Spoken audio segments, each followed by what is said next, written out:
And I'm live, looks like. Is this thing on? Yeah. I think it's on. My microphone. Show a little too much skin here. Let me button up.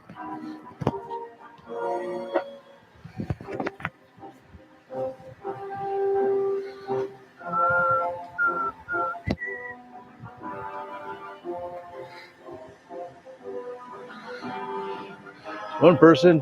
Russ! Figures you'd be on. Russ, speaking. Phones were going off on me. So, Russ, is it true? Did I understand you flew the F-16 yesterday? Yesterday afternoon? A little birdie told me, possibly.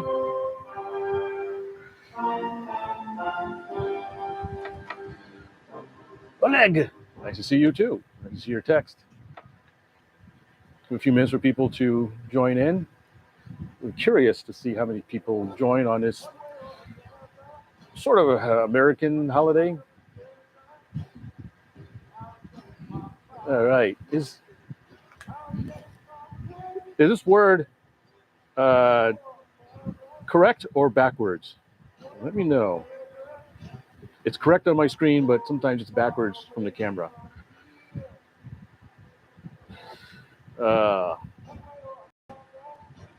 Backwards? Okay, I'll fix that in a second. All right, Russ, good to hear you had a good flight. I hopefully will be joining you somewhat soon. Now that things are getting back to normal, I have no more excuses not to get my waiver.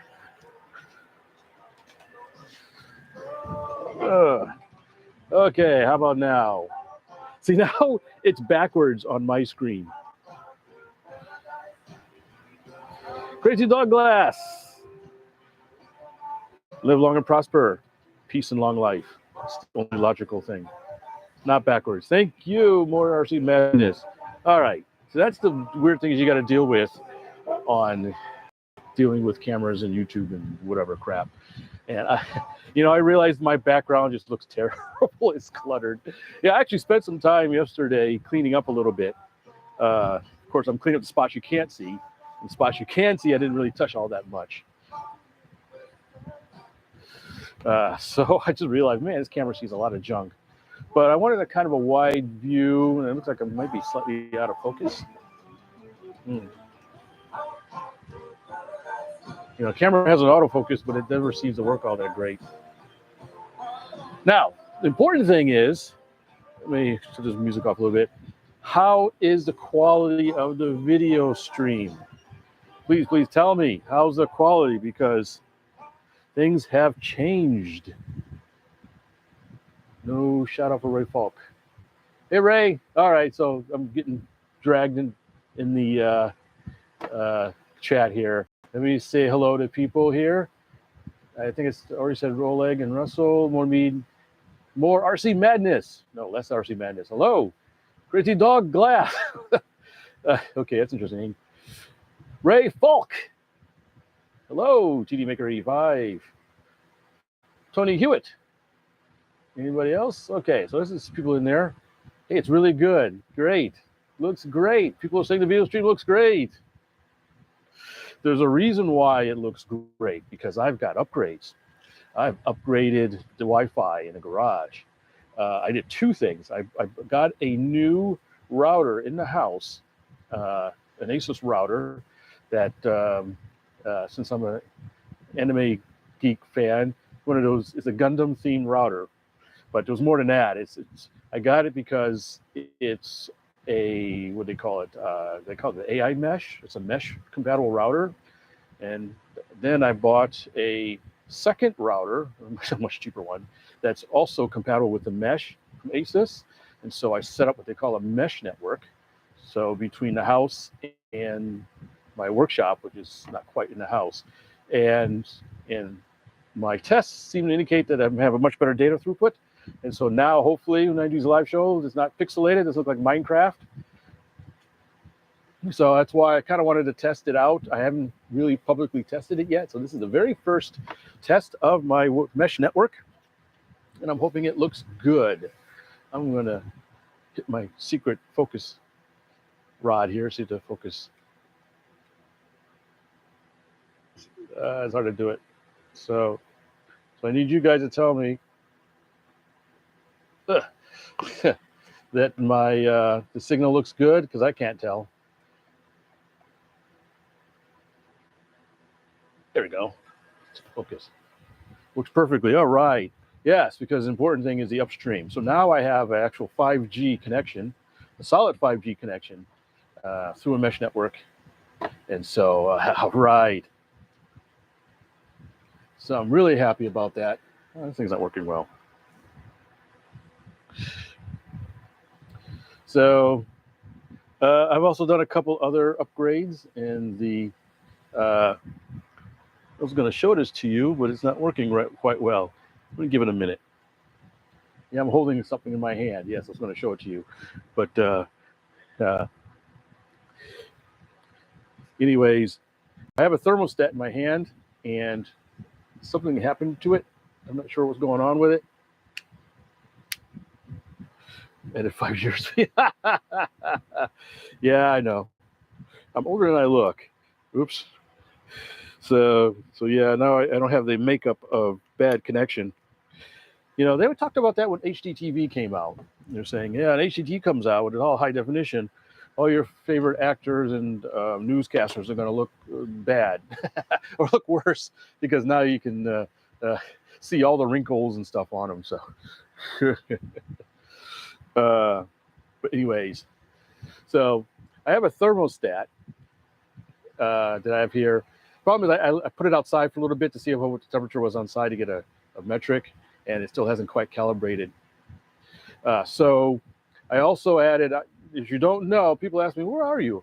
I'm in Texas. I'm actually in kind of southern Texas, and right now it is hot as hell out here. This is pushing, it was 100 degrees roughly today, 90, upper 90s, 100. I think the car said 100 at one point. And not only that, is high humidity, so relatively high humidity. So it's really hot out here.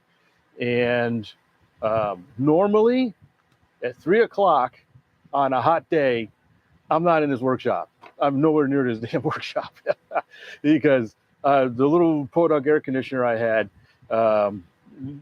barely worked. So over Memorial Day, I upgraded. I threw the box away, but I've got a new air conditioner in the workshop, and it is awesome. When I recently bought a plug-in hybrid electric vehicle, and I needed to have the 240 volt setup, high amperage hooked up for charging it. And while our electrician was here, I said, hey, while you're here, can you throw me in a 240 volt outlet for a future air conditioner on the back wall, since you're wiring the other high amperage outlet? So he said, yeah, no problem. It just costs another arm. Anyways, so because I had planned, I said, you know, I need something better to cool this place down in the summertime, and it's not very well insulated. I put some insulation, something called radiant barrier, which helped a little bit.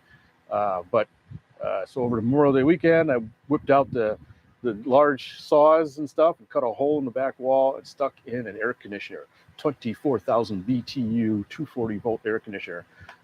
And it is awesome. Right now I'm in the shop, it's 100 degrees outside. My little thermostat says 86. I don't know why it says, it's actually reading high. Actually, I can check on the phone because it's got Wi-Fi on the air conditioner. So I can see what it really is and see if this is accurate or not. Okay, so it's 84. The air conditioner says it's 84 degrees. And it's actually quite comfortable in here. I do have a little fan running, and this is, being so hot outside, I'm comfortable with 84. When it was about 90 outside, I was able to get it down to about 75 degrees inside. So it was really, really nice. So at any rate, it is comfortable. Hold on a second. I got a wasp here. I got to eradicate. Die! Die!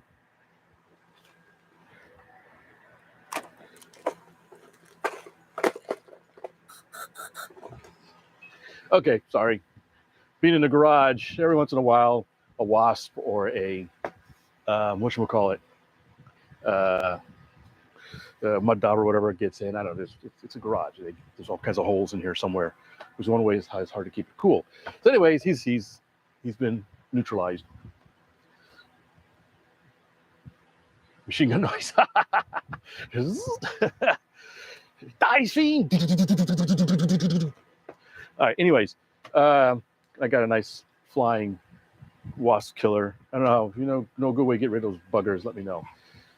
So, anyways, so now there's two things. It's actually comfortable in here during the middle of the day, and I've got good Wi-Fi. Man, it's really good. So it actually allows me to increase my time in the workshop working on stuff, because I actually have a bit of a backlog of stuff to work on. I'm currently working on several things. So one of them is this here. This is where's the fuselage? This one one of my more recent builds. This is a 109 for Old School Model Works. I actually did a live show, a bit of BF, yes, BF, sorry, MEBF. This is looks like an E model, so I will go with BF. You're actually right, you're actually madness. So this is a kit. You get a box of wood and it says make airplane. Except from Old School Model Works, they actually have a really nice manual. It's a lot more verbose than that. It even has some humor in it. So it was a fun build. This is a review model for Model Aviation Magazine. So you won't see it on my channel per se. If you follow my social media, aka I have Instagram or Facebook, you see me talk about this a little bit. Some pictures as I was going along. Also, I did do a live show when I started building it very early on. Sorry, some people asked me, I think at one point, just, hey, can you show covering or something? Wasn't able to do that in the live show, but I am putting together a video of it, and I might have some video of me actually covering it as well. So I actually went out to the field today and flew around a little bit. Here we go. This is pretty neat. There's no landing gear. You just hand launch. This is old school. You chuck it. It's funny because there's a battery. It goes on the other side here. So it just comes right out. So it's got a setup called from the Badass from Innovation RC with an 8. So they have what they call Badass series. When they're Badass motors, Badass spirit controller. It's got a mule with all kinds of muscles as their icon. And this is a neat build. I really enjoyed it. It didn't take too long. It's always good to go in the workshop, create some balsa dust. And it is actually a really nice flying model. I've already submitted the article for Model Aviation Magazine. I don't know when it'll be out, but it'll probably take 2 or 3 months for it to actually come out. Did some video work today, so we're putting together a video as well to companion of the article. So stay tuned to Model Aviation Magazine. If you don't subscribe or you're out of the country, they have a YouTube channel. I guess it's just called Model Aviation or something like that. And I've already had a few videos on there. So you will see at least a short video of this flying and me building it and talking about it. So look forward to it. I see somebody in the chat is asking 3S or 4S. It's both. I've flown it on 3S and 4S. It actually flies really well on 3S. I think 75% of people are perfectly happy on 3S.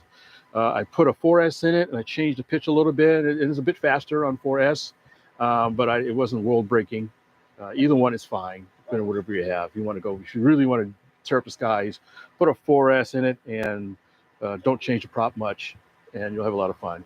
It's fairly easy to hand launch. You gotta sort of just make sure you launch it sort of up a bit, because by the time you get your hands to the controllers, it'll have leveled out a bit and try to throw it at an angle. But the first few times, just have somebody else throw it for you.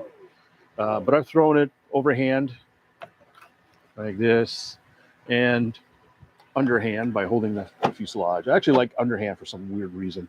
And it flies pretty good. This has got a Adolf Galland inspired paint scheme. Adolf Galland was one of the more famous of the German fighter pilots. He eventually was, I think, the chief of the Air Force, not quite to Goring's level, but I think the next level down from Goring. He flew in a battle of Britain. He survived the war. He wrote a very interesting book. He flew to 262s. I think he was a squadron commander for a 262 squadron. Very interesting guy. Not your, he's, yeah, granted, you know, they were the bad guys, but he had wrote an interesting book, and he seemed to be not the least malicious of the fighter pilots. He met Douglas Bader and all kinds of stuff. So anyways, it's kind of a very colorful scheme with the different colors and the yellow nose. Graphics came from Cali Graphics. So she actually already had the stuff for it. So anyways, such what guys might find it interesting. I actually finally finished it. And I know a lot of people don't always see the my social media stuff. So if you haven't, here it is. It's finished, ready, and it's flown. I've flown this sucker probably over half a dozen times. Flew a bunch today, got some video. So now I've got a new plane for my hangar that I'll take out every once in a while. It'll be great for electric fly-ins, or there's actually a really neat fly-in a couple hours away once a year here. I think it's near Austin. No, maybe-ish. And it's only for planes that you've built. It's a really neat fly-in where you can't fly. It's not for ARFs. I think you can do composite aircraft. It's something you built, but only built aircraft and not pre-built or ARFs. And so I've got another plane that qualifies. And that's pretty cool. So anyways, I will put this back over here. Oh! And hopefully it won't fall off the table. Oh, no, let me put it on the ground.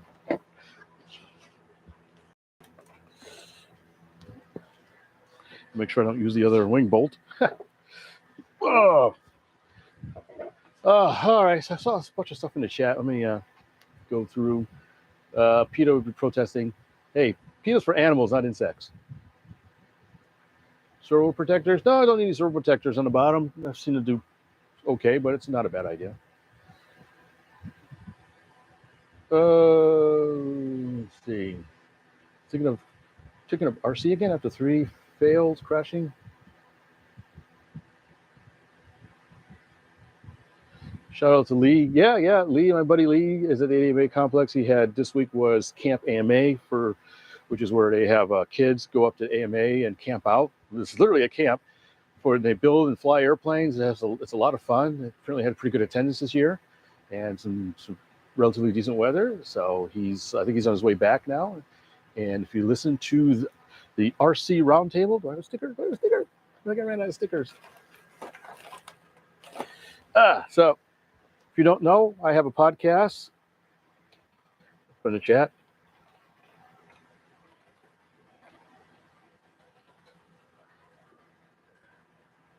RCroundtable.com. Uh-oh. Looks like we got a spam here. How do we get rid of that? I'm going to report that.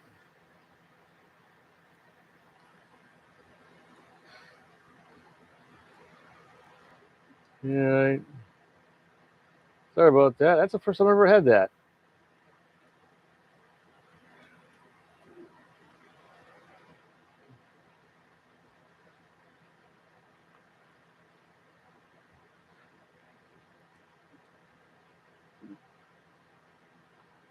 Oh, no.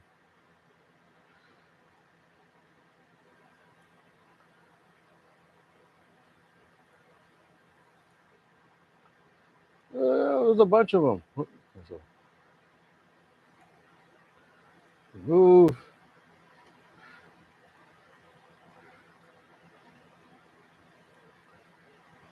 Yeah, working on removing. Hopefully I'll get... Wow, that's new. Wow. Does that mean I'm a somebody? God, first time I've ever had spam with pretty explicit spam. What the heck, man? All right, so I reported them too, so hopefully they'll... all right, anyways. No, I lost my... What was I talking about? Probably wasn't anything important. All right, so I didn't have a whole lot I wanted to talk about today. Just wanted to kind of just mainly test the stream and see what's on anybody's mind. I know this is Father's Day, kind of a weird day to have a stream, Happy Father's Day out there to you fathers.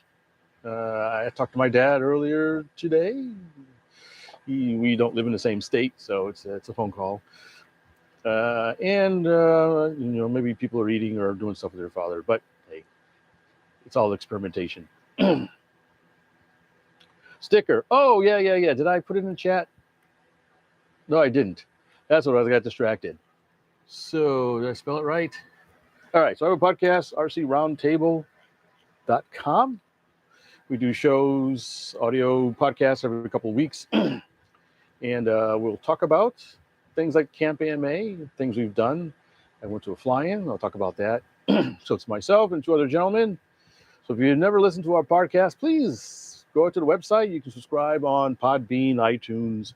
You can download old episodes, that kind of stuff, and subscribe. So if you like listen to me and a couple of yahoos talk about RC models and stuff, that is my plug for the day. Yeah, just a bad timing. I was about to type. I was typing in, and I see the stuff pop up. I was like, "What the heck is this?" All right, so hopefully they get band hammered. All right, let's see. I had a couple of things we'll talk about. I don't know if I can bring it over. All right, thanks, Raymond. We'll see you later. Let's see. I don't know. Oh. So, hey, somebody says, what was your first RC plane? My first RC plane was, well, I'm thinking about that. I was wondering if I can share a screen, but I don't think I can. Not with this stuff. Oh, okay. So many years ago, as a teenager, I had a shop instructor back when my school had a really cool shop. And he also liked RC models, and he knew I liked RC models. And so the spam is back. The spag.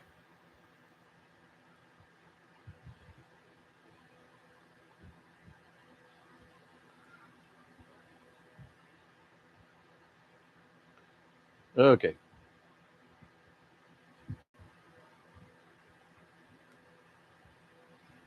Wow. A moderator. I never heard of that. I never thought I'd need a moderator. Fascinating. So RC plane. So something called a Pelican, and it was I don't know if it was a kit or scratch built. It was a plans in RC Modeler magazine, but it also came out as a kit. In fact, I have a kit now, and I bought it at a something called the Ram Show, which was a big model expo in White Plains, New York. And we went. Me and a couple of classmates went with our shop teacher. And it was awesome. It was a really, really nice event. And there was this model airplane sitting there for $50, basically ready to fly. It needed a receiver. I can't remember if it needed servos or not. It made it. I think it did need servos. So it just had an engine, had a little Enya 09 engine in it, and it looked really neat. And it was basically a trainer, but it was a low wing trainer. It had a polyhedral wing. It was just. It's actually a really neat looking plane. And I had to have it. I had $50, and I bought it. I had no idea how to fly. I just thought it was cool. And so I ended up taxiing it around, and I hit a school with it when the engine went full throttle, uncontrolled. And so I broke it, and I decided, well, let me get another plane. I ended up going through a series of, I got another glow plane made by Kyosho that never could fly. And then I got another electric plane, early days of electric that barely flew on a good day that I crashed. I finally built a glider and flew that called the Gentle Lady. That's really the first plane I really learned how to fly was a Gentle Lady. So that was a long story to tell you that the first plane I had was called a Pelican. I actually have a kit somewhere, but I can't get it. It's hung up somewhere. I'll build one of these days, maybe electric instead of glow. But the first one I actually really flew it was a glider, powered glider, that taught me how to fly, and the rest is history. Tiny math.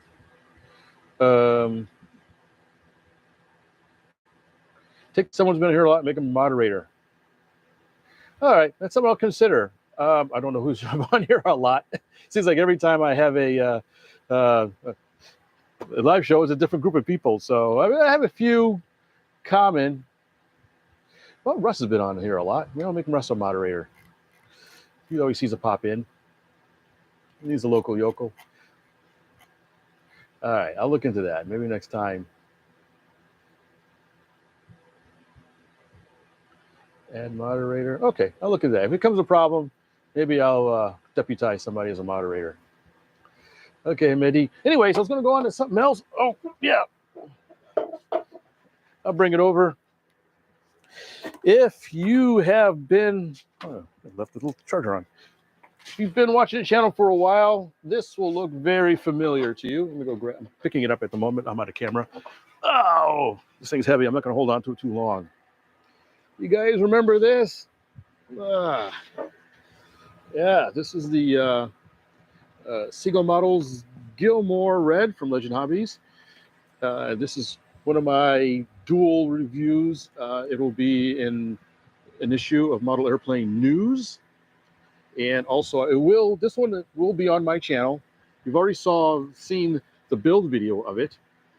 Yeah, thing's heavy. We're gonna put it on a chair here. All right, that helps.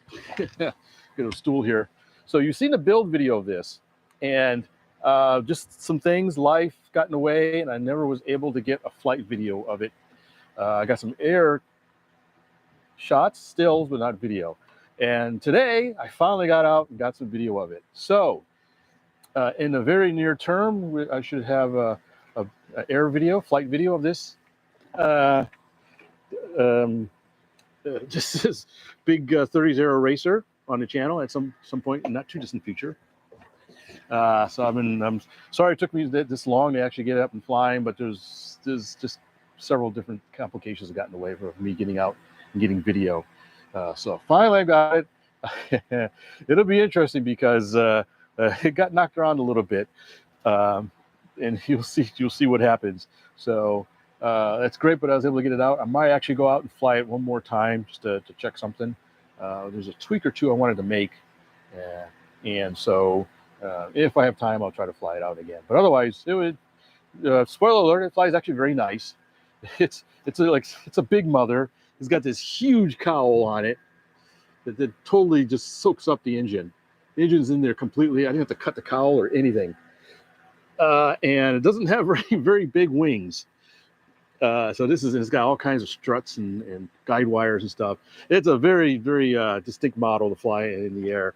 And I did have some fun with it. So you will see this. This is getting heavy. I'm going to have to put it away. It's a big mother. I forgot how much it weighs, but it's not a lightweight. Oh,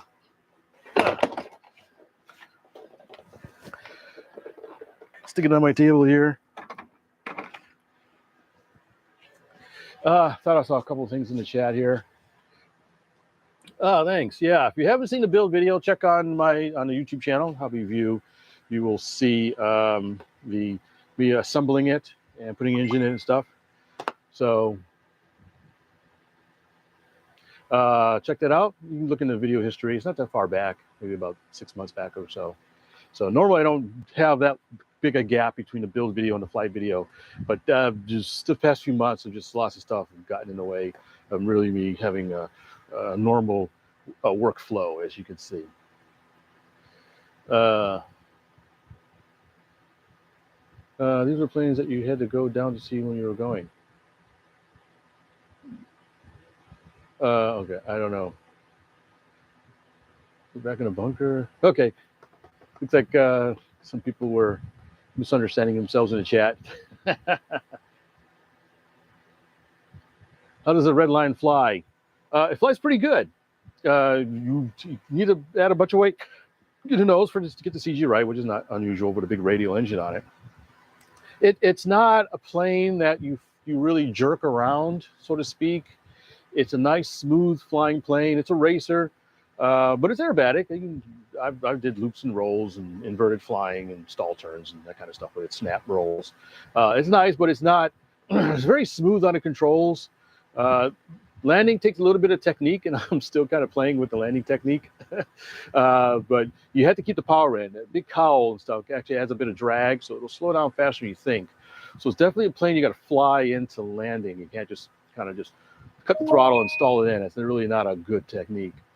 But I didn't really find it to have bad habit per se. But again, I don't have a whole lot of flights on it, so I'm still mulling around in my head some minor tweaks.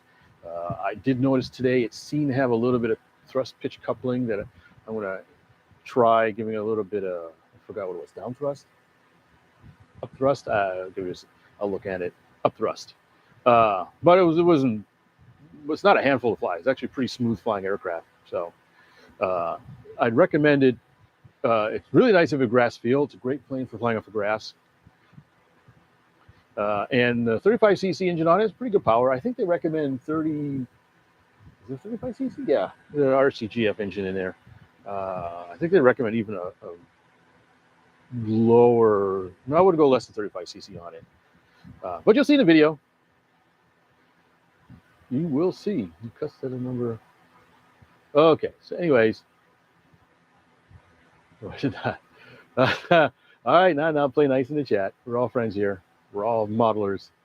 Maybe just a misunderstanding. We will bygones, and we will go on. What else I wanted to?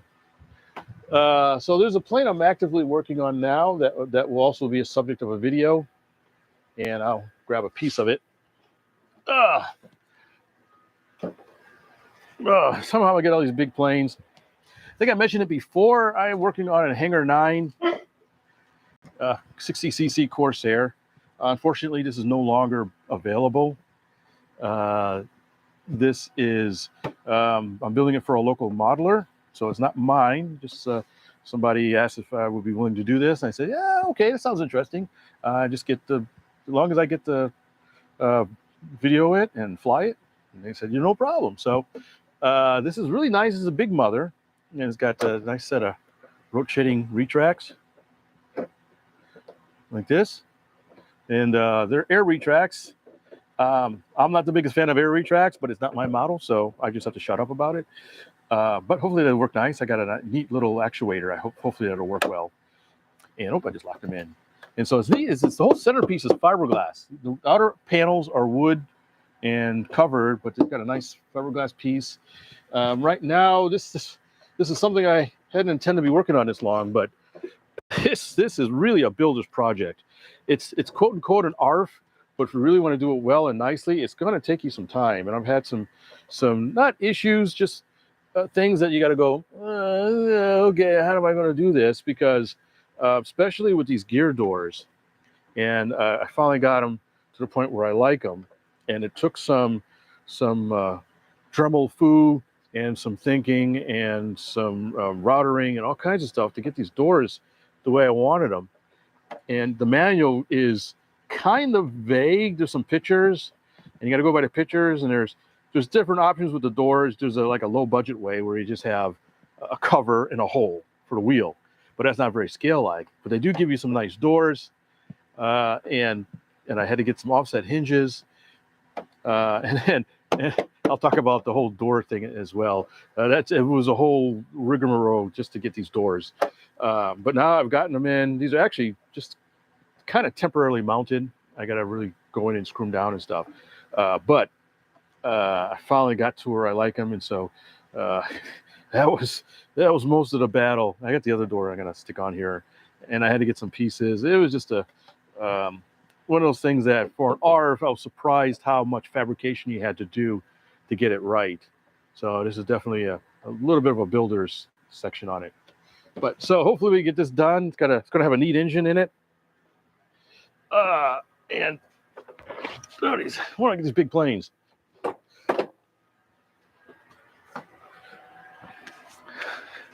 Anything else? So, whoops. You want something completely different.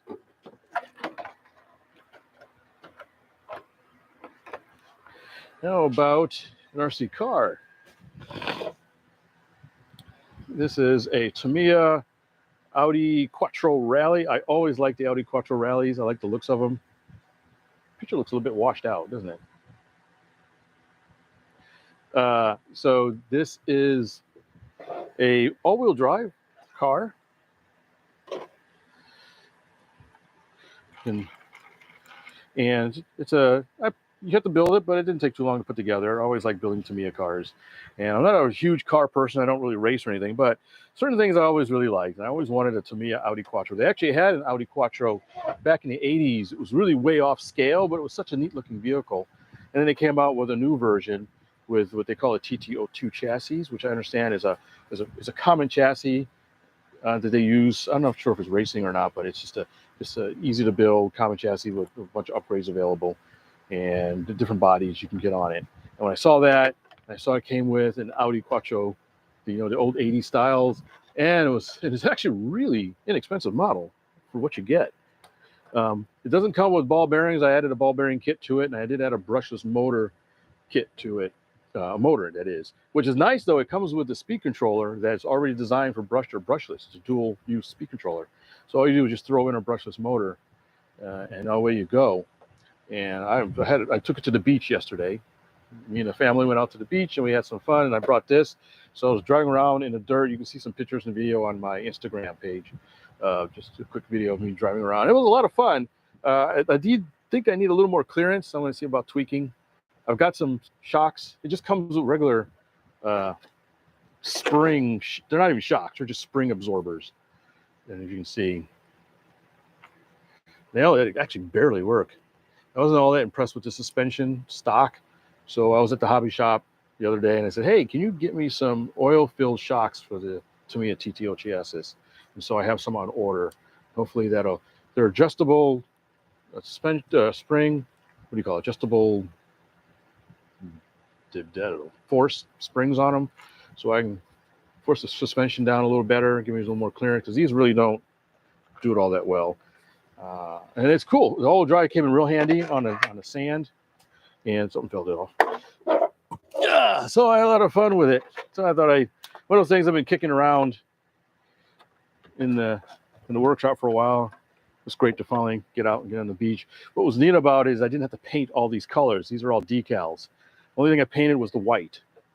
And it came with window masks in the kit, which I thought was awesome.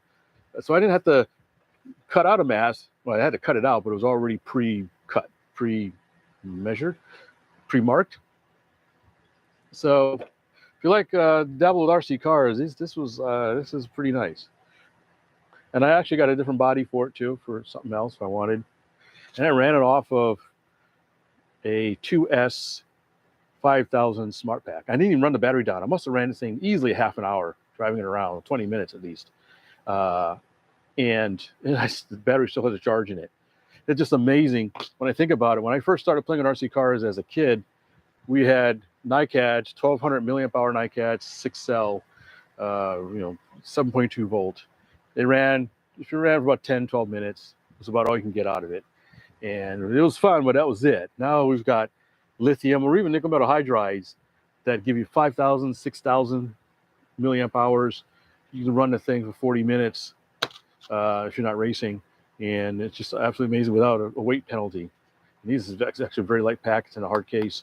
This is actually one of my plane packs. I use it in my Shot Cub as I put a label on it, as the power for both the ignition and the servos, all for one battery, one 5,000, because I have high voltage servos. So it also fit right in the battery compartment in the car. So it's a dual purpose for my airplanes and for my RC car. So it's pretty cool. The body's not quite fit on there right. But so now I got an Audi Quattro. And I also, one I always wanted as a kid, I picked up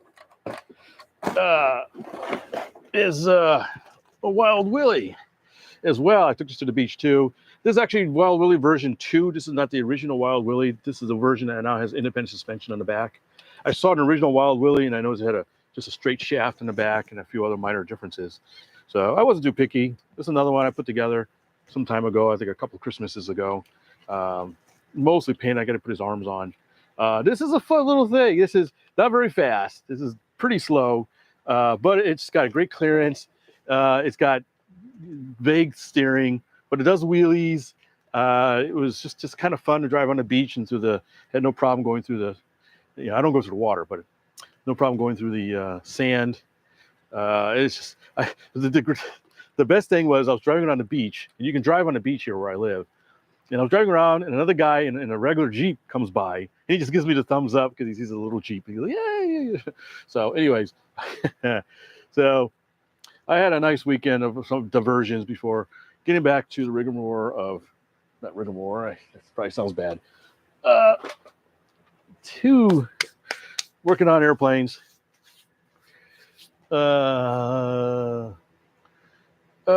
Quinn, SoCal Flyers. They still make the Audi. Yeah, as far as I know, it's still being built. It's a modern vehicle. I bought it a year or two ago. So you look them up to me. Oh, here's the box.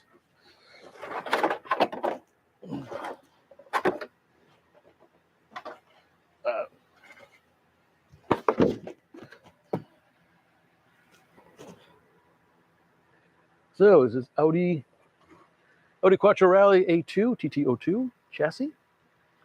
I think you can get them with different bodies. I just picked one an Audi Quattro. I think I got this one from Tower Hobbies, if I remember correctly.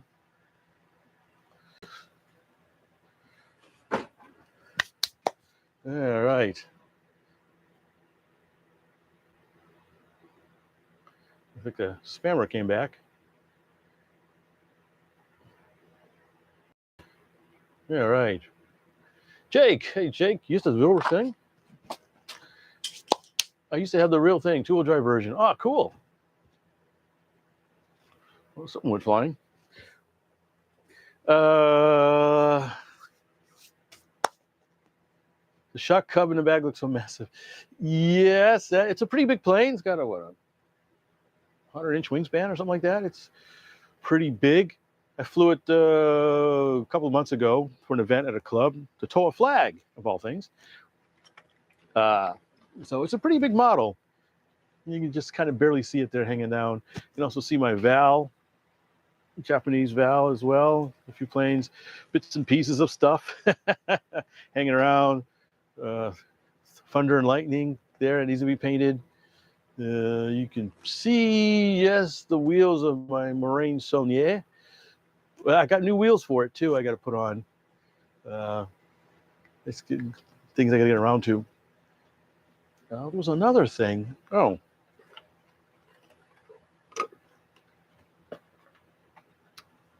Excuse me. Size wheels. I have the stock wheels. I don't remember what size they are. I do actually have a set of larger wheels for the shock cub I was going to put on at some point. These are top model. I'm not sure the size. It says 100? 180 millimeter wheels that I was going to put on it. The shock cub, the ones that come in the shock cub are okay, but probably just a touch on the small side. They're definitely not 180, so maybe 160, would it say? It does. They are 140 millimeters. So this is a little 40 millimeters larger. So another thing I needed to get around to, put some bigger wheels on it. Just because those wheels, they're okay, but under the weight, they just don't get. What the hell? More.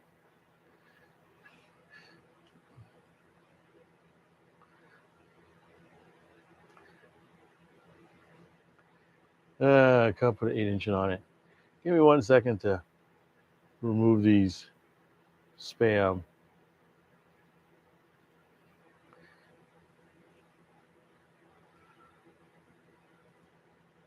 All right. My A-4 Cub, I put 8 inches on it. So, come on.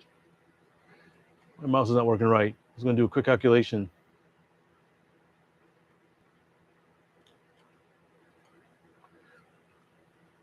Uh, 180, 25.4.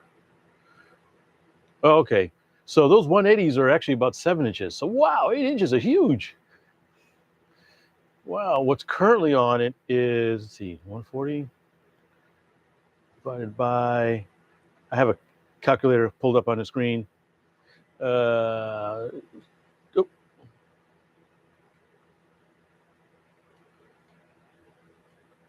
140 divided by, there we go. My mouse is dying. The button is going bad. Come on. Okay, so they're 5.5 inches is what's on there now. I thought they were bigger than that, but that's what it says.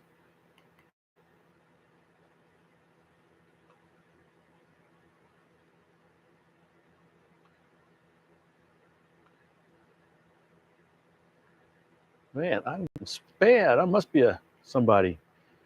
Hey, Kevin Smith. You make interesting movies. All right, so I got to tell you about my A4. I guess it just turned out to be more of a show and tell than I thought.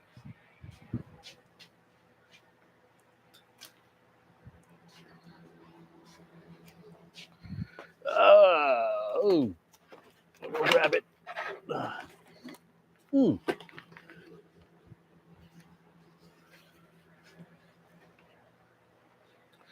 Just something personal. This is a Freewing A-4. I've actually had this for a little while. I bought it from a local pilot. I always wanted one, and never had a chance to get one. One popped up on the used market a little while ago, and I've kind of picked it up. I don't know if you can see. It's got a weathering job on it. It's got a really nice weathering job, and I was able to get it for a really reasonable price. And I've flown it about half a dozen times or more, and it's just a really fun model. I really like it. It's a little small, but it scoots along really well. It's reasonably fast. It's a really nice handling model. Landing it's kind of fun. I mean, I'm still experimenting with the best landing technique on it. You can land it normal, you can do high alpha and that kind of stuff. So kind of one of these things I bought a little while ago. It's been sitting on a shelf and flown it. Finally got around to flying it, and I'm like, why did I wait so long to fly this thing? It's really nice. That's something really, it's not a review model or anything, just something I just had, took advantage of the opportunity to get one, and I really like it. It flies off of a 6S battery pack with a 80 millimeter fan. You look them up on the Motion RC, sells them.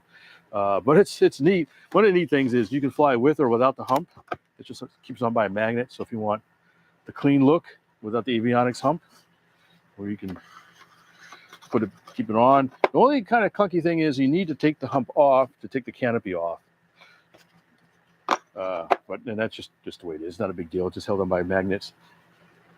But it's got a nice deal. You got the rotating retracts and fake hook.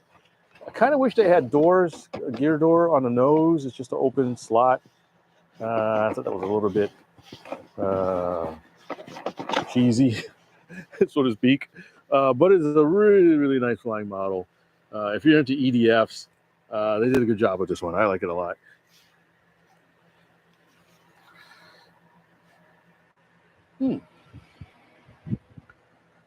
Oh, oh.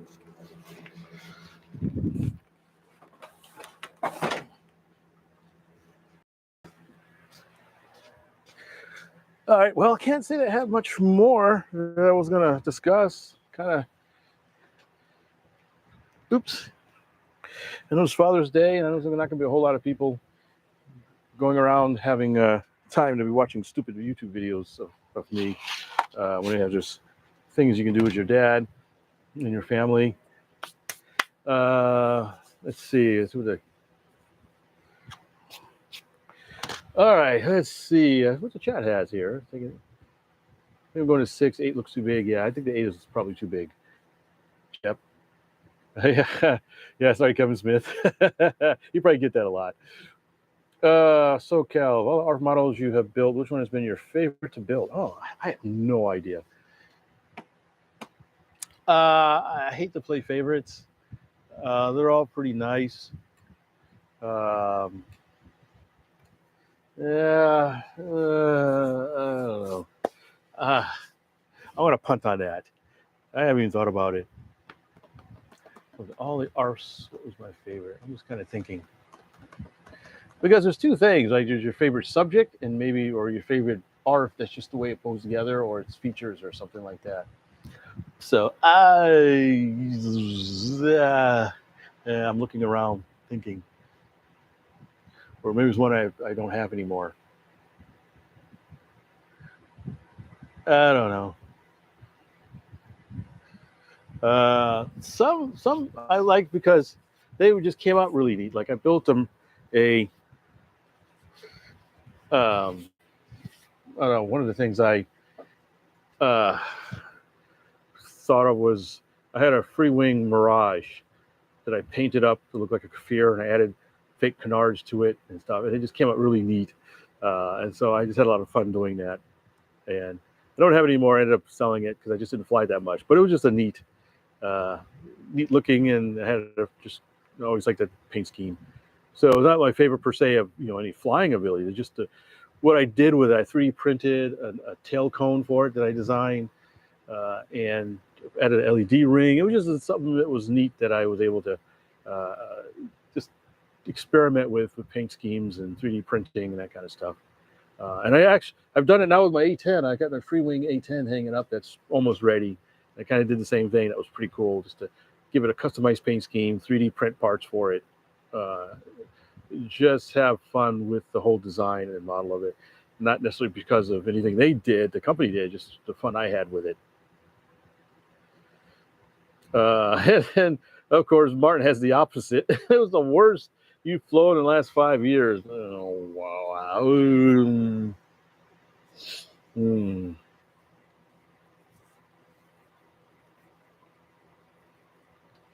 Probably the VQ Models JU-52. It's a tri-engined German transport plane, and that one wasn't terrible, but it was my least favorite to fly. It had some annoying quirks to it that, even for an experienced pilot, was just really kept you on your toes, and not necessarily in a good way. Unless you tweak some things. I did one mod I had suggested I actually did a video on it. You can see way back. I think that's within 5 years. Pretty sure it is. You can see it flies. I did okay with it, but even at the end of the report, I said, all the models I reviewed, this one is probably the least good one. So I really, because I was kind of disappointed because it was a really neat looking model. I always thought it was a cool subject. But one thing I did was we ended up reversing one of the props. That helped quite a bit. But I think the plane you had to add really too much weight in the nose, and there were some scale features that they didn't have that would have been nice. So yeah, that would be the one that comes to mind. Fortunately, a lot of the planes nowadays don't have really the serious issues that you used to see in the good old bad old days. Planes are different. Maybe none are perfect, but 99 out of 100 really decent models, 9 times out of 10, are pretty good. Every once in a while, you get something weird. I had a club member come ask me to fly one of their models. It was a high wing. It was like an L19 or something. It wasn't from one of the big name companies. It was some model he'd gotten from a lesser known Chinese company. I don't remember the name. And he asked me to fly it, and I flew it, and it flew okay, but it wasn't for. He's a relatively newbie, and I knew, I said, no, this is not the model for you. Despite it being a high wing, trainer's looking plane, it was too heavy for its size, and it had really stiff landing gear. It just wasn't that great of a model. Something that you weren't going to have that much fun with. I think he ended up selling it, getting away from it pretty quickly.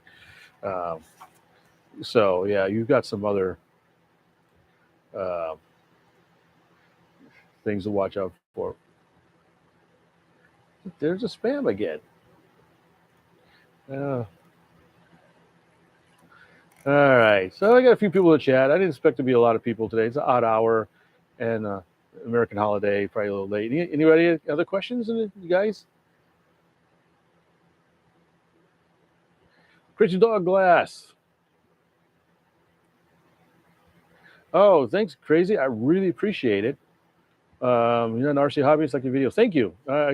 I've come across a few people lately. I'm starting to get recognized more. It's really weird. And people have been saying nice things about my channel. I really appreciate it. I'm always interested in the feedback I get with my style of video and editing and commentary. And I'm sure, when I do this, I'm not sure if anybody's going to like it. I do the things I like and try to make it entertaining, but you never know. You may get, um, uh, people who don't like what you do, or uh, it just doesn't click with people. Holy crap with the spam. So I see somebody also, you're talking about the Dr. That's actually a reminder, because I actually need to work on K9. In fact, I have right here, the price on the thumbnail. You get a cookie if you can guess what this is. Hint, it's for K9. And there is a servo here. I'll give you a hint what this is for. Yes, Crazy Dog, you got it. This is the tailed mechanism for K9. And it's a thing I kludged together. It's a kind of a cheap gimbal mechanism. I don't know if you can really see it very well. So there's a servo here, and there's a sort of an x-axis and a y-axis as part of a gimbal.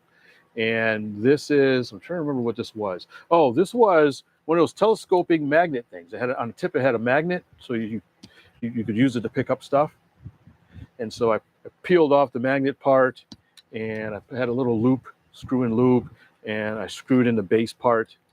And it was nice because I could extend it and retract it. So I can retract it for travel, and then I could extend it a little bit out when I was at shows.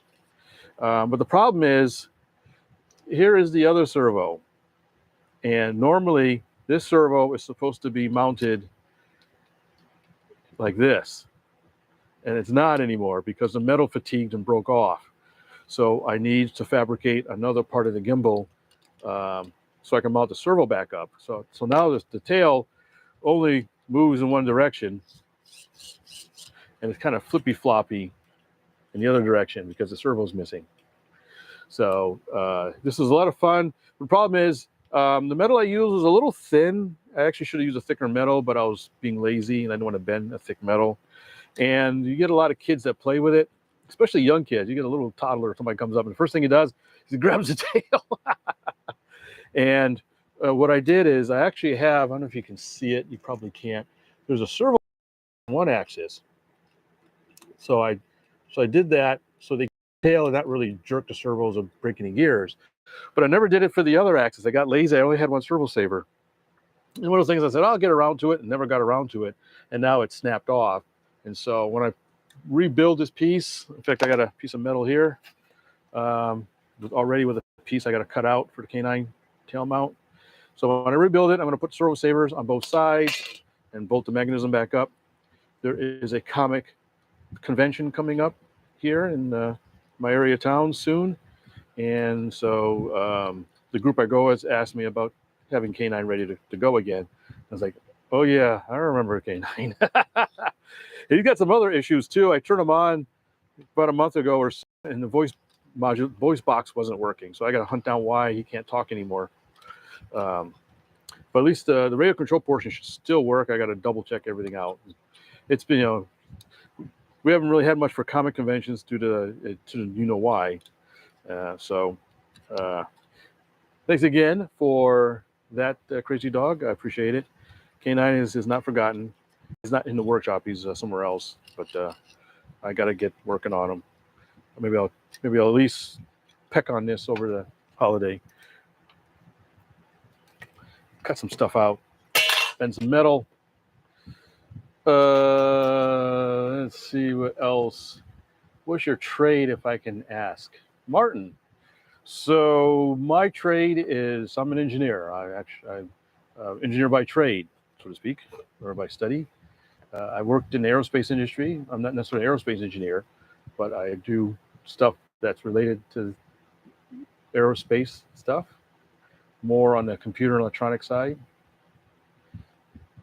And so That is. I'm sorry, I'm deleting more spam. What is this? So that's what I do. Something overpriced. Don't get that. Yeah, I'll have to see what kind of videos I can do with K9. It's one of those things that one of those projects. I actually really started working on it before I really did much with the YouTube channel, and I did a flurry of work on it, and then kind of put it aside. And I really need to get working on it again. It's been so busy with other stuff. It's really been pushed to the background.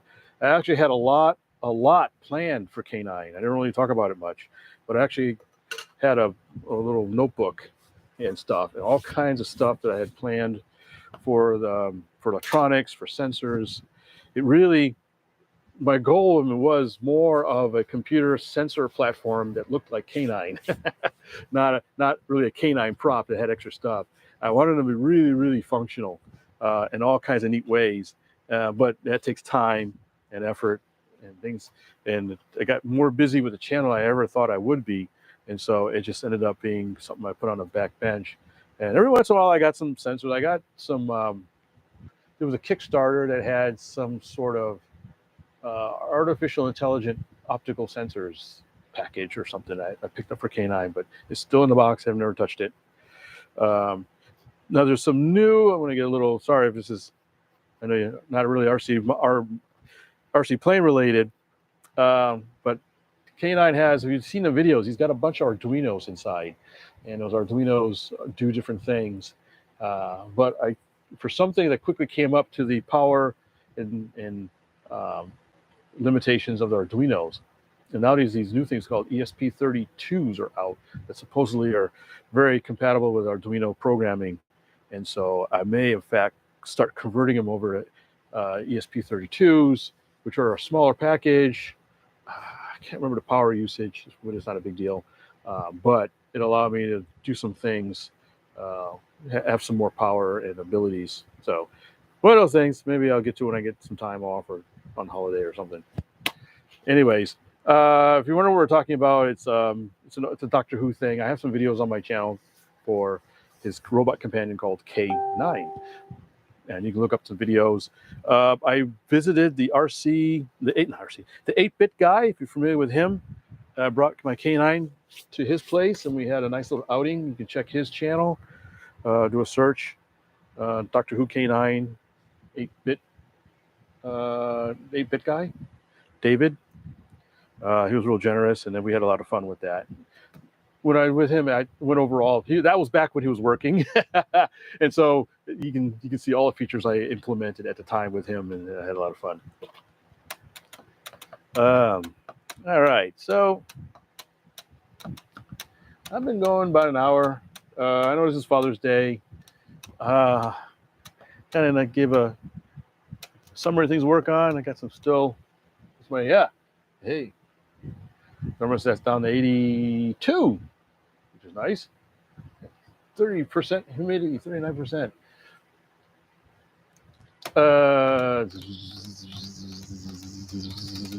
Yeah. He's got a great channel. Really interesting guy. I visited him a couple times. What's neat is the last time I actually went to visit him a few months ago. I was up in the area, and I forgot why. I think just was able to visit him, and he just came out a video with a solar panel setup, and I got to see his solar panel setup before he made it public, and we were talking about his setup and things like that. Because I've also had solar panels on a workshop before. I was totally off the grid, and I have a trailer for my models that has solar panels on it. So when he showed me that, I said, "Oh, that's interesting," and we would exchange some ideas and stuff. So it was pretty cool when he finally came out with a video on it and fully describe his setup. Because solar panels are a tricky thing. You got to be really careful how you plan to use it and that kind of stuff. So, all right, let's see. Thanks, Mike. Appreciate the comment. Like I said, it's sort of an impromptu thing. I wasn't sure. I kind of planned on having a live show sometime over the weekend.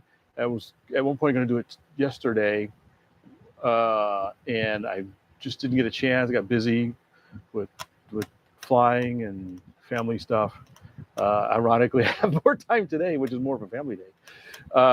So I said, well, let me go in. And again, the engineering side of me really was curious about how well the new mesh Wi-Fi would work. And I'm really curious once I stop the stream, go back and take a look myself and see. Hopefully it's all high definition and it's maintained a good stream and good integrity and what they call quality of service. Oh, hey, Bob's RC. You came in just in time for everybody to leave. Again, I want to say thanks to everybody who's watched the channel and give me their kudos to my content. More stuff is coming. As I mentioned, the Gilmore Red. That's probably one of the next things I think I'll put on the channel if I can get that done relatively soon. I don't know if there's anything else. There's something else I'm working on. I forgot what it was. So I've got like 2 or 3 started in the video editor that I need to go in and finish up. I've imported a bunch of videos and started opening and pre-editing and stuff. It takes a bit of time to edit all this together. I got to do the video for the model aviation magazine as well. So if you go to, I usually post on my Facebook page when that goes live. I have a Twitter account, which I always forget that I have. So if you do a Facebook thing, I have Instagram. Instagram is more for incidental stuff. I'll just put in random things that I'll be doing and take pictures out of my cell phone as I do them. So I don't have the Instagram link. I think it's, I don't think my Instagram is HobbyView. I think it's Hobby Fits. You can do a search. There's links on the YouTube channel and on somewhere else. I think the Facebook has links to my Instagram page, which has been getting, I get a steady stream of new subscribers, so that's pretty cool. Let's see, Tiny Mass. Thank you for total novice viewer. Oh, thank you, Tiny Mass. I try to make the videos for everybody. I know there's going to be a whole gamut of from newbies to more experienced than I am. So I just try to make interesting videos. Try not to screw up too much and try not to crash too much. I'm looking at you, Caravan. But yeah, I just have a lot of fun. It's a great hobby. I know that, and at least one person said that RC is not their hobby, but it is a fun thing. I've done it for a long time, and I'll continue to do it forever because I have so much fun. You can do whatever you like. I like airplanes. You can find your niche. You can do fast, slow, scale, not scale, whatever. It's a lot of fun. Learn building skills, meet some great people. Cheaper than golf, mostly, and just have a grand old time. What was it, Flintstones? Have a gay old time. So, trying to think of anything else I need to talk about. I don't think so. I think I'm got enough stuff to keep me busy.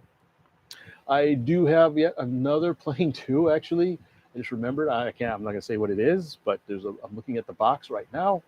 I'll have to get to once I get the Gilmore finished and the Corsair finished, and I got another plane backlog. I told you I had a backlog. This will be cool. If I can get it to do somebody asked me about the neatest ARF. This one will rank up there. If I can get this working the way I want, this will be a really cool ARF. And that's all I'll say. All right, then. You got 10 seconds before any other questions, and then I will end the stream. And I'm out of, I went to Sonic, got a squishy, and I'm out of squishy. When I was getting a little dry. Squishy on a hot day is all kinds of fantastic. Oh, hey, you got a couple of people coming up. Sandra, video Gilmore's coming soon. Yes. I don't know if you were in the beginning. The Gilmore, I picked it up. It's too heavy. I'm not going to pick it up again. The Gilmore Red has, I've flown it today, finally. Well, I've flown it several times before. I flew it to get some still pictures for the magazine because I had to submit that early. But I needed to get some good video for my channel, and I hadn't just had a chance to do it until today. So I finally got some video. I got 99% what I want. I might need to fly it one more time to test out a couple of tweaks and comment on them. I don't know when I'll get it published, but hopefully at least within 2 weeks, I think, easily. So I've already started pushing stuff in the editor, so I just need to probably this week. Tomorrow is, believe it or not, I have tomorrow off, so I'm going to be probably spending a bunch of time in front of the editor doing some stuff. Though I probably need to do the 109 first, get that ready, but that shouldn't take long. So yes, the Gilmore Red is I haven't forgotten about it. I know it's, like I said, it's longer than usual for me to get it ready, but it is getting ready. So I'm happy to fly it. It's still in one piece, mostly. And hopefully it'll be an interesting video for you. Martin says same time next week. I wasn't planning on doing this kind of thing next week. So what do you guys think about these live shows? You think I should do them more often? You think I should have something, maybe guests? Can I do guests on this? So right now I'm using the YouTube software, which is just me. If I guess I go with something more fancy, maybe I can have me and a guest and we can talk about stuff. I actually had something my sister suggested that I thought maybe I might do that's vaguely related to RC models, kind of, sort of, but it might be cool. But once a week, maybe I might try it. Usually the key is time, not necessarily my time, but time of day. What's the best time of day? Usually it would have to be a Friday, Saturday, or Sunday. It have to be a Friday night, maybe Saturday sometime. Usually I'm busy with Saturday, especially in the air show season, flying season. Saturdays are probably out. So usually Fridays or Sundays. Friday evenings. Sundays I'm usually might be busy in the morning. So Sunday afternoons, Sunday evenings, Friday evenings would be the time slots. Occasional live build, time permit. So yeah, I don't know if I can do once every week. That's probably pushing it. You probably get sick of me anyways. Maybe once a month. Maybe I'll try that. I'll try to do a live stream at least once a month, and maybe just talk stuff. That's the other thing. What would I talk about? Sometimes I'm building stuff, and I can do a live stream building stuff, but sometimes I'm not necessarily. I mean, I may be putting it at an ARF, but usually an ARF I may be doing the video already. The camera is being utilized specifically because I'm building stuff. So if I'm building a kit, that would work. Or we can just have a Q&A session, a talk session. We just talk random things. Maybe just a monthly follow-up of what's in the works, what's in the future. And I like talking to you guys. I like the Q&A. It's always interesting what you guys think. You are my eyes on the world and the interpretation of this channel. Well, I'm getting metaphysical, aren't I?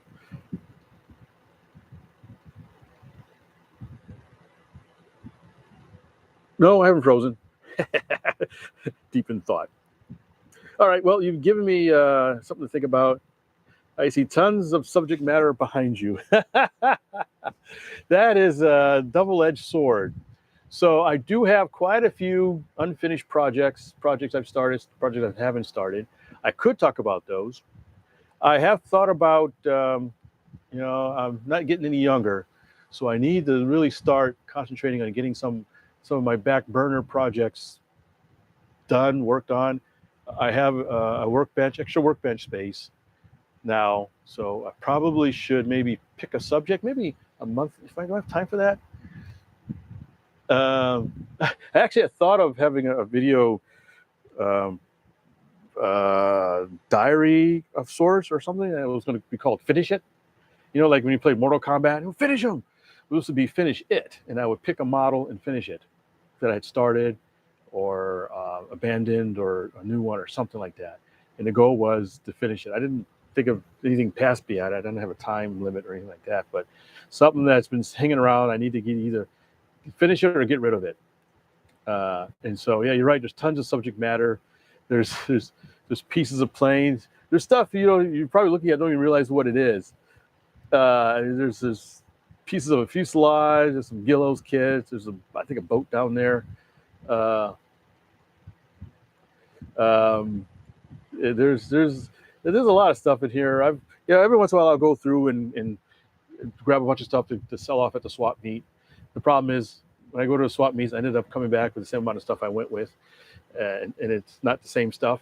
So, and then it's my stuff gets messy. So I got to clean up this table back here. There's some boxes and stuff for the cars.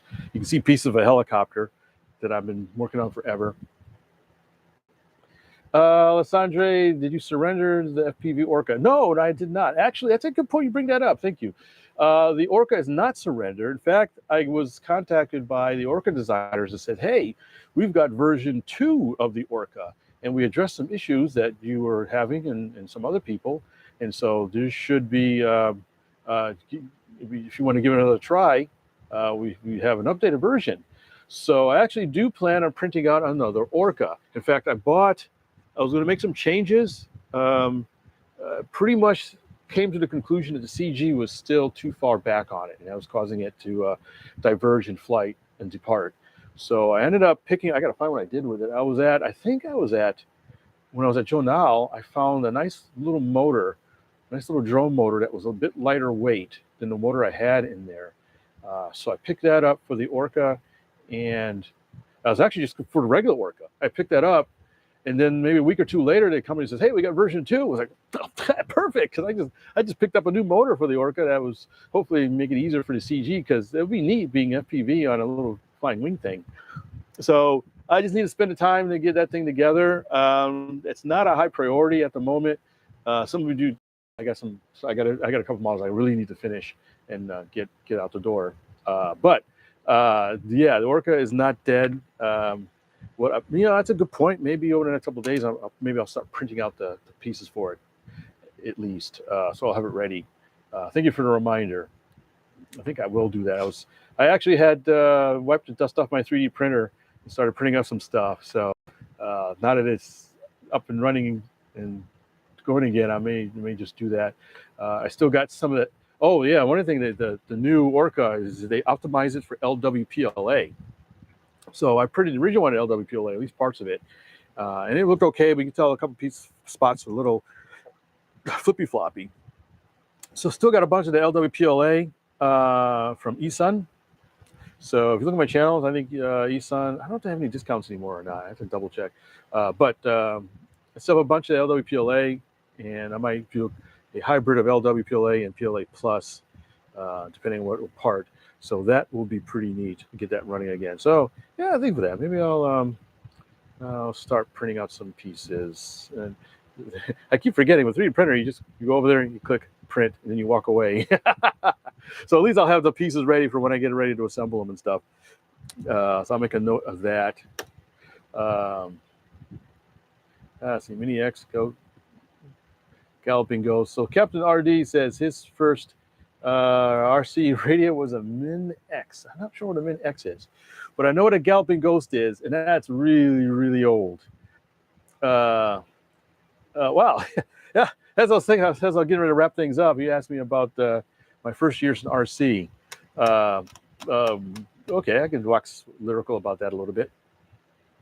So Galloping Ghost was really, really old. I didn't never play with the Galloping Ghost. I only know what I've read about them. If I remember correctly, they had rubber band actuators.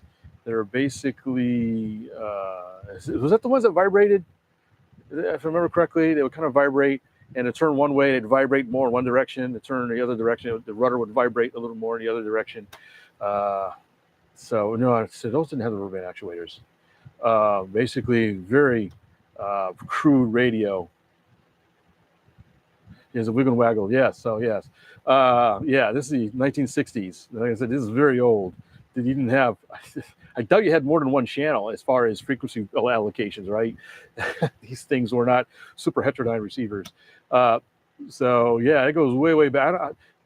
My respect to you guys that flew back then with the Galloping Ghosts and the actuators and the stuff like that. We had 3 channels. I mean, that was fancy. I think they had different. audio frequencies or something. I'm trying to remember. I'm getting them mixed up. But the multiple channels was a real crude way they did it.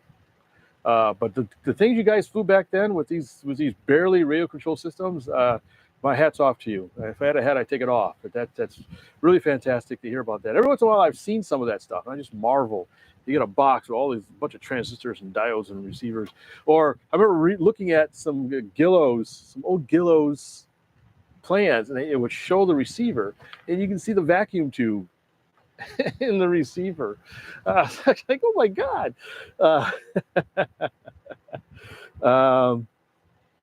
So when I first started into RC, this was in the late 80s. So, well, actually mid 80s, because I started with RC cars. I built an RC car called the Frog, was my real first hobby quality. And so by that time we had AM and FM transmitters, multi-channel, or crystal controlled. They're pretty decent. I think PCM had just come out, and that was way too expensive for anybody with normal income. My first airplane radio was a high-tech. It was a Aristocrat high-tech. I wish I still had it. I saw one in the box one day, but it wasn't that nostalgic to get one. It was basically a Futaba compatible. I think it's still related to the high tech we know today, but I guess it was imported by Aristocraft out of New York or something. And the reason why I got it is I was at that plane I talked to you about that I got at the Ram show. I needed a radio and I didn't have one, and I went to the hobby shop and they had this Aristocraft. And what really got my attention was it was a 6-channel radio, and it was like half the price of a Futaba, and I couldn't believe it. And even then, I didn't have the money to buy it at that time, but I had a really good relationship with the hobby shop. So they said, well, we can put it on layaway. Just throw us $20 every week or something like that. And we'll just set it aside for you. When you get paid off, you can go home with it. And that's what I did. Threw a sucker on layaway, and I had a part-time job. And so whenever I had extra $20, I'd throw it to them. And so after about a month or two, I had this awesome 6-channel radio. Came with 4 servos, 4 standard size servos. It worked great. I actually used it for quite a while. I lasted until I ended up getting a real Futaba or Airtronics or something like that. I used this radio for a lot of stuff. I flew a helicopter with it. I flew lots of airplanes. It was actually quite reliable. It had a module in the back. It had switches and knobs, and it was a weird color. It was like a weird green gold color, but it worked fantastic. And that was my first radio, and I used it in a bunch of planes. My first years was pure force of diligency that I got through my first years of flying RC models, because I taught myself to fly. I didn't go to a club. I went to like a one club meeting or something, but I was sort of a rogue flyer, and I just obliterated my models one after the other. I had one that was eventually held together by epoxy and wishful thinking, and it's probably more epoxy than plain. It was an electric plane. I thought, hey, this was an electric plane. I have 2 electric cars. I can use the same battery and the same motor, and it had no throttle, just had a switch. So I flipped the switch and throw it. It'd fly for about 2 or 3 seconds and crash. Since the motor was on a switch, the motor would sit there and try to turn. It couldn't. It would burn up the motor. And because I wasn't smart enough at the time to put a damn fuse in the in the thing, or even a circuit breaker. So I went through a bunch of motors, and that plane that really smashed up the plane. It wasn't until I built a glider, a General Lader glider. If you were at the beginning of the podcast thing, I talked about this, and I taught myself to fly with a General Lady glider, Goldberg General Lady, the first plane I ever built as a kit. And it was not pretty, but it flew, and it flew okay. And it started by throwing it off a hill. And once I got the basic controls, kind of hard to hurt a glider if you're just throwing it off a small hill. Even if you dorked it, it really didn't hurt it that much. And then as I got good at steering it, I stuck an 049 power pod on it and flew it like that as a powered plane for a few minutes. And that's how I learned how to fly. I flew the heck out of that thing. I flew the wings off of it. Literally, I was doing loops and rolls with it, and I snapped the wing in half. And at that point, I went back to some of the other planes I had crashed and found that I could now fly them. So back in those planes, even that first plane I hit the school with and broke, I fixed it and flew that a bunch of times. So I don't recommend that course. It tends to be expensive and frustrating, but I was too hard-headed to be frustrated by it. I was like, oh yeah, I see you crash, and I want up you another repair. So I see Captain RD's posted a few things, and escapements is what I was thinking of. Escapements have the rubber bands in it, right? And so the escapements didn't have a motor per se. I guess to save weight, instead of having an electric motor and gears like a normal servo, basically you wound up a rubber band, and the radio would release a locking mechanism, and the rubber band would act as a motor and as part of the actuator for this. It would be quote unquote a servo actuator kind of thing. Captain, you can correct me if I'm right. Again, all I know is what I read about those things. Although I thought it might be fun one day just to try one, just for giggles, you know, kind of like trying a Model T Ford. It's like, it's a car, but it's not really anything like the car we drive now. I have a coworker who has one, and I've seen videos of how you drive those things, and it's not what you think. The only thing that's common is you have a steering wheel. Everything else is not like a car. Was crapped around when I started. I don't remember. It doesn't really, if they were waning. When I got into it, the things I remember was Futaba, Airtronics, JR, which was basically Circus, and a Canon. Canon was known for their really micro stuff. And that's basically the ones I remember when I was starting out. I have a bunch of radios in the drawer. I don't know if I have, if the microphone will reach, I'll go grab one, I think. Oh, coming close.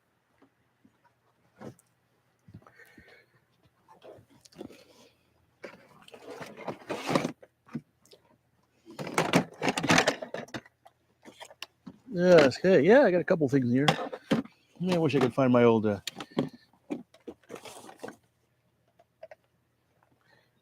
a couple ones, a couple older ones. Yeah, you might find these interesting. Oh, I'm at the other part of the workshop where I haven't gotten around to cleaning up yet.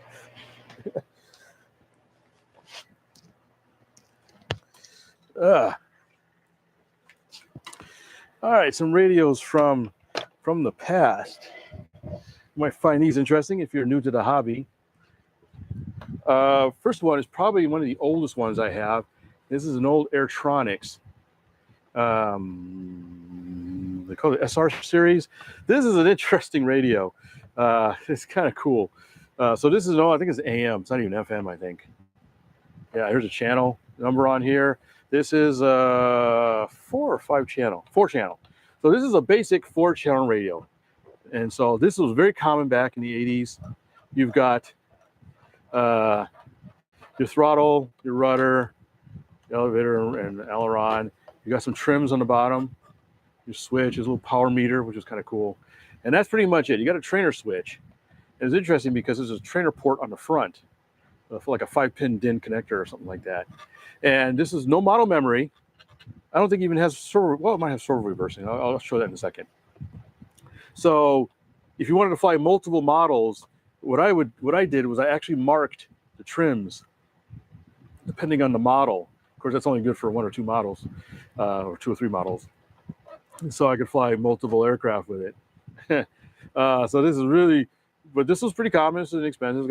What was neat is you got an antenna thing on the back. If I can get it out, stick that in there, slide it in there. And of course, these are 72 megahertz, so you got this long antenna. And I don't remember why I ended up picking this up. I think I used this for, I don't even remember why I have this. Because I had another radio. I don't remember. Oh, I think because at one time I got some small servos and I needed a transmitter for it. What's interesting is if you pull these things out of the feet, you can pull the back cover off. Let me go up here like that. Yeah, there we go. And so you pull the back cover off, and right here, you can see, I don't know if you can really quite see them, there's some switches here. These are the servo reversing switches. So if you want to reverse the direction of your servo, you pull the back cover off and you flip a little switch here, this little circuit board switch, and we got the crystal right here. And so we had these little crystals. I'll pull one out. And so there's a little crystal. I don't know if you remember CB radios, kind of the same thing, or scanners. Had these little crystals. It has a channel frequency. I know it's not in focus. And basically, it's literally a little quartz crystal that radios used to use to set the frequency. And these crystals were very accurate. They would vibrate at a certain frequency, and that would tune the radio system to that frequency. And so it would be locked into that frequency. So in the good old bad old days, your radio had one frequency. And so you had to separate each channel. They would be marked channel 40, channel 39, channel 38. And if you had two radios on the same frequency, they would interfere with each other. And that was very bad. So not the modern radios, which actually use multiple frequencies. That's a spread spectrum that we have now. The 2.4 uses a whole band of frequencies all at once. So you really, all radios are using the same frequencies, so to speak, just not at the same time. Usually, but sometimes it can, but it goes by so fast it doesn't interfere. So that's pretty neat. And you can go in, I think you could adjust some of the gimbals here, maybe. No, not really. But it's interesting to look in this radio, as if you're anybody familiar with electronics. There's one integrated circuit chip, and it's a real basic chip. It's just like a 18-pin dual inline package kind of thing. 16-pin. Yeah, one chip. Everything else is discrete components. I see a bunch of resistors and capacitors and coils and RF section and tuners. Really, really, really crude compared to today's radio. There's nothing to it. But it worked. I flew a lot of stuff off of it. Get in here. Put this back together. I don't know why I even have this anymore. Just sort of nostalgia. Not really good for much anymore. I used to keep them around for running boats and stuff like that, and other odd stuff. But now, with the memory radios, we also got something slightly more modern. This is a Century 7. This is really a JR. Yeah, it's a JR Pro. There used to be a company called Circus, out of Las Vegas, and they imported these radios. And this one is quite a bit heavier. This one is 7-channel, maybe. Now, we're talking 80s technology here. But this one was far more advanced in that now we have a frequency module that you pull out this whole module to change the channel. So this one's on a certain channel. If you want to change the channel, instead of a crystal, there's probably a crystal inside. You just pull out this whole module, stick another module in there with the channel you want. You've got another little door on the back for reversing all the channels. So it's got 4, 5, 7 channel, which is pretty neat. If I can get this back in here. Yeah, it's just down first. Don't take this out. Again, you got a storage spot for your antenna. You pull the whole thing out, stick it up here, screw it in. Now this one is neat because the antenna mount is gimbaled, so I can actually bend it to an optimum. You see these even on modern transmitters. You bend the antenna, and that gives you a better transmission pattern to your aircraft when it's bent like this, because you're holding it like this. So if you're holding your transmitter and the antenna's like this, that's actually not a good transmitting pattern. But if you're holding your transmitter and flying and you bend it up, that's actually a better pattern. So, especially if you're on a tray. But anyways, but you also got all kinds of switches and knobs. And so with this radio, you now have things such as mixing, variable rates as well, so dual rates. Again, no computer, so it's all analog. And you got extra channels. You got variable channels. I think it's an auxiliary channel here. You've got, oh, wait a minute. This is memory. Oh, interesting. So there's a fail safe. There is, I'm just now looking at it. It's a couple things I didn't notice. You've got your, to set the dual rates, there's little you take a screwdriver and you set this little potentiometer to set your dual rates. And then you can set for different switch positions. There's a trainer, retractable landing gear. Some of these had a snap roll switch. I don't know if I see one. There's mixing. You can mix channels. Retract landing gear. I don't see it in here. This is probably the airplane one. Some actually had the helicopter ones had an inverted switch. And so what you do is you flip the switch and you can fly the helicopter inverted, but the controls will act like you're just right side up. So it did a pre-reversing of some stuff. That's really old school. There's a bunch of bays here. If you pull off these little covers. Sorry if my camera is being blown out. Here we go.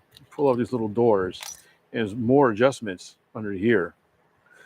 Travel adjustments. Looks like the endpoint adjustments. A VTEL mix, an analog VTEL mix, so you don't have to use a mechanical mixer. So this was sort of one of the higher end radios at the time. Now I thought it was a single, this even has PCM. I thought it was a single model memory, but there's a little button here that says memory. So I'm not sure if it has multiple model memory or for something else. And there's a fail safe. Lock it, account hold. Oh, I see what the memory is for. It's for the fail safe. So you can set a fail safe, I guess because it's PCM. So with the PCM radios, they had a fail safe ability. So presumably, guessing what you do is you moved all your controls into the correct position, set the switches, press the button to memorize that position, and now you have a working fail safe. Okay. Anyways, you're asking about the early days, my early time. These was the radios that were common when I had started. And the funny thing is, I never had this one when I started. I ended up getting this. I think somebody gave this to me. He said, "Here, you want a radio?" Not that long ago. And I said, "Well, that's cool," because what you can do with these is you can pull these modules out, and then plug in a 2.4 gigahertz module or a one of those alternate frequency modules that FPV people use and that kind of stuff. So even this old radio you can use in the modern times. It's not all that great. It's just more nostalgia than anything, or just something to giggle at the field. But you can still use them. The JR module is still a standard size. They still use the same module with the same pinouts, same size. Clip it in. I've done it to other radios. I've done it for I think called UHF. It's a UHF band. If you have a ham radio license, you can use it. Long range UHF or something like that. One of the radios, I don't have it here in the workshop, is a single stick JR I have, one of the Century series. And those were real high dollar radios at the time, and I thought it'd be fun to stick a 2.4 module in it and have a single stick, and I can just fly it around on a single stick just for giggles, do it a few times and then hang it up. But it's neat. I actually have one more. You guys get a kick out of this. There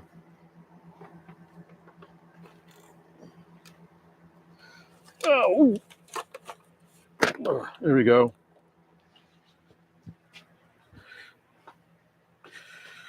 This time it's a Futaba. And this one, for I understand, this one was the high dollar radio of the 80s. This is this one has an FM module in it, but I think it's FM or PCM. It says PCM. So this is the FPT8. This one does have model memory. It's got a little LCD screen. So this was super high tech in the 80s, where you have an LCD screen and you've got all kinds of buttons and switches, mixing, dual rates.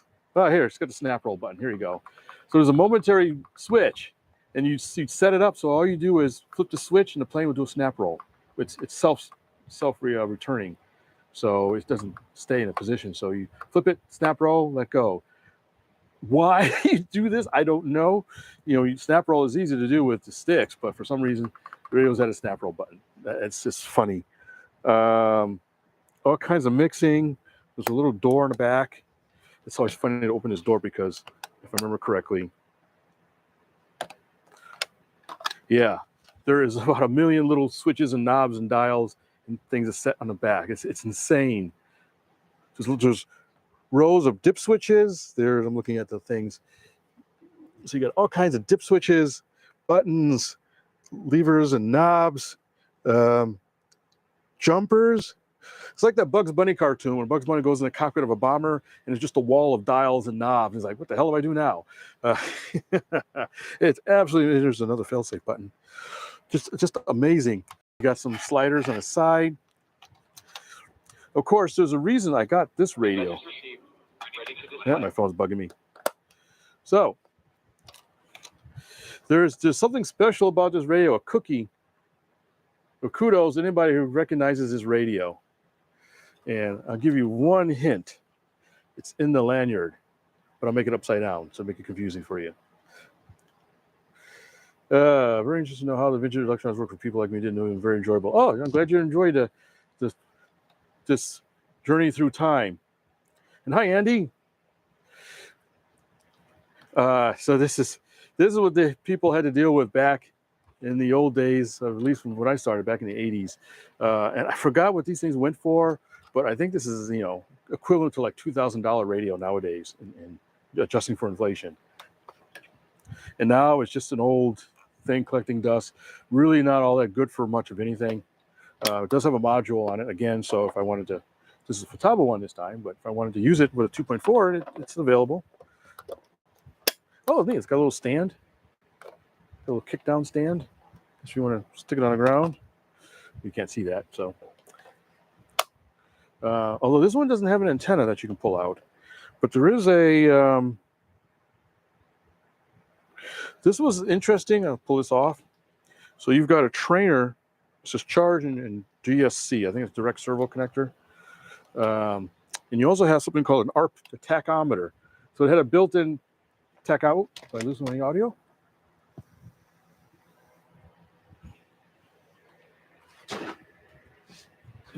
Somebody says I lost audio. No, there's an audio. Yeah, I guess it says I have audio. All right. Anyways, so it actually has a tachometer feature. I don't think it works. Yeah, it doesn't turn on. But it has a tachometer for some reason if you want that. It's actually kind of neat. Yeah, of all things, it's the on-off switch. You can't accidentally hit the on-off switch. You got to pull up, flip it, and let go, and you can't accidentally turn it off. You got to pull down. I've actually turned off a radio once accidentally. I was flying and I was trying to get to trim, and I hit the off switch. But fortunately, I realized I did that instantly and turned it back on, but I thought that was funny.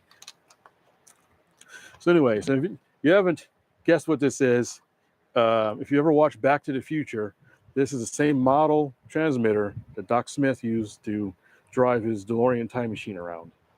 The exact same model. So we had kind of greebles and displays all over it, but this is it. So that's why I picked it up. And what's funny is it makes this particular radio is actually kind of valuable. If you see it pop up on eBay or something, if somebody knows what it is, they'll usually have a surprisingly high price for it. And I think that's funny. I was lucky to get this one for a good price, and I tried to get a second one, and they get jacked up in the bidding. It's like, oh no, I'm not gonna pay that much for this radio. Nobody uses it for anything other than a prop. So, anyways, I thought that was funny. Though I have no idea if this thing even works. I'll have to. It's heavy. It's probably got a battery in it that's probably leaked, like you wouldn't believe. I have to take it apart. All right. Anyways, I think I bored you guys enough for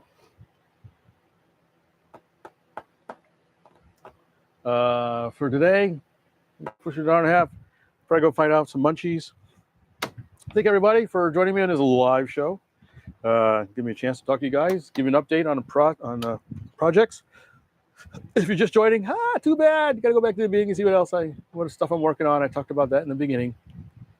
So probably should get going, find some food, and decide what stuff I'm going to work on tonight. Then now that I don't have to worry about getting up early in the morning to go to work, I can spend some time in the workshop.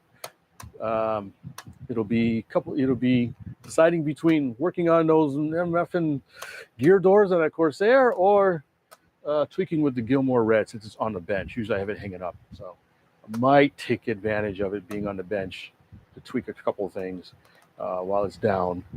But I don't know. That's not your problem. It's my problem. So thank you for joining me in my messy as heck workshop. And I hope to see you guys in my next produced video. Check out, again, I have social media stuff. I post stuff on there because sometimes I pop up on the Model Aviation website, the AMA guys. I have some videos there as for my reviews. And I post random stuff. You know, if I go to a fly-in or something like that. I think I might have. No, never mind. Anyways, thank you all. I really appreciate it. My phone's bugging me about something, so I got to go see who sent me a bunch of messages. And anyways, thank you everybody for your patronage. I really appreciate it all very much. I'm just some guy blabbing in front of the computer, and you guys are kind enough to watch it and comment and give me some really nice feedback. I really appreciate it. So thank you, Sandre and Captain RD and Andy and the rest of you guys. I see just the last few names I see in the chat. Have a happy Father's Day for those of you in the U.S. as an official holiday, and of course, the rest of the world, just fathers all around the world. Guys, enjoy your Sunday, and I will see you next time.